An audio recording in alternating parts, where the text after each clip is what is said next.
Hey guys, welcome back here to Advanced Bass Fishing, and appreciate you guys coming by the channel.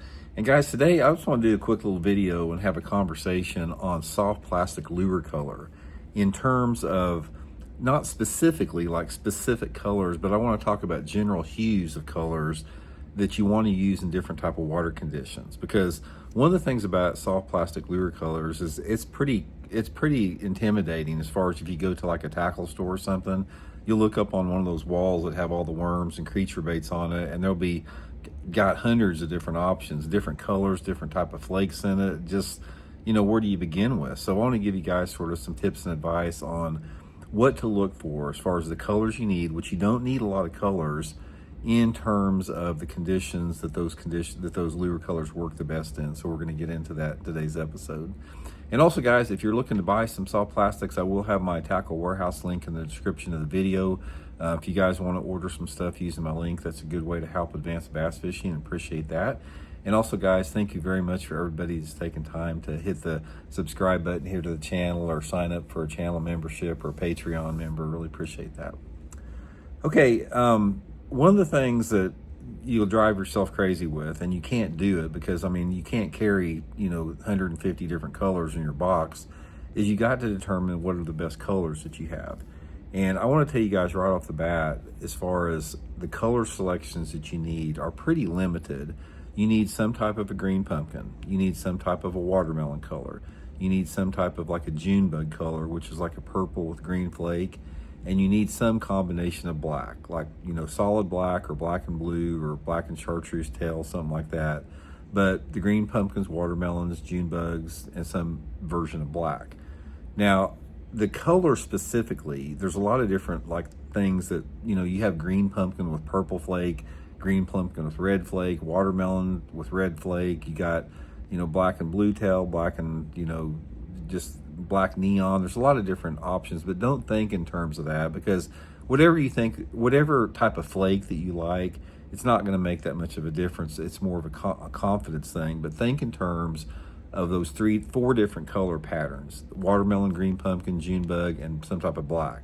That's what you have to think about. So when you go into a tackle store and you see 50 different colors of different options, just get something that falls within that line.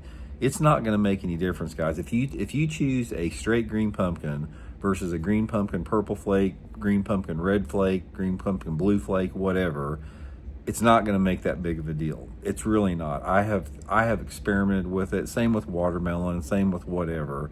It's about the hue, the specific hue of the bait being the color that it is. So this is really the only 4 colors you need. And let me give you some advice on where you want to use those, just a blanket with that.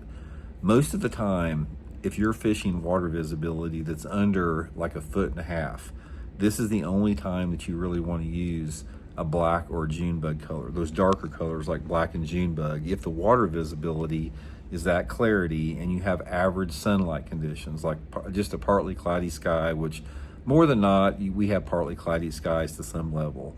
Those are the colors you want to use with that. Now there's going to be some changes with that, because let's say, for example, you've got a partly cloudy day and a black or a June bug is working really good, and you got water visibility of 12 or 13 inches. If you all of a sudden go to like 2.5 foot of visibility, but it's a rainy, dark day, you might still be able to catch them like on a black or a June bug, because the low light condition will be very similar in sight reduction to more the loss of visibility. So you're going to have a little bit of a window with that. But in general, once that water visibility gets over about 12 to 15 inches in visibility, I'm using the green pumpkins or the watermelons. The green pumpkins and the watermelon hues are going to be your bread and potatoes and your meat and potatoes type colors. Given this, let me give you some tips and advice. If you want to make it simple, all you need is 2 different colors: a straight green pumpkin and a straight watermelon. And what you can do with that, instead of get caught up on all the different type of flakes, is get yourself some dyes. You need a chartreuse dye, you need an orange dye, you need a blue dye, and sometimes a red dye. If you have dye, you can modify those 2 colors to make them show up in a wide range of different color, of different water clarity conditions. So say, for example, you've got 2 foot of water visibility and it's a cloudy, dark day. In a situation like that, a green pumpkin or a watermelon may be a little bit too invisible, but if you put some blue dye or some chartreuse dye or some orange dye on the tail, it's going to make it show up a little bit more, and you'll be able to accommodate those lower light conditions. That's how you want to look at it, is use the dye to offset water clarity and light intensity in terms of clouds or rain or wind or anything like that. I have found that myself to be a lot more productive than different type of flake colors. So let's say what I'm talking about here, let's say, for example, you got 5 different type of green pumpkins with 5 different type of flakes in it. Instead of me buying the 5 different type of flakes of green pumpkin, I'm gonna have 2 or 3 different type of dyes and use a straight green pumpkin and dye those tails accordingly. And another thing about dye when you're using it on green pumpkin and watermelon is, just because you have a tail to dip it in, like say for a tail on a creature bait or a tail on a brush hog, doesn't mean you have to dip it all the way in the tail. The only time that you want to dip the entire tail of a lure or the entire bottom third of a lure in dye is in low light conditions. Most of the time I'm using a little bit of dye, just something that comes up on the tail, maybe 1/4 of an inch, that gives it just a little bit of color, and that makes a big difference too in the amount of dye that you use with it.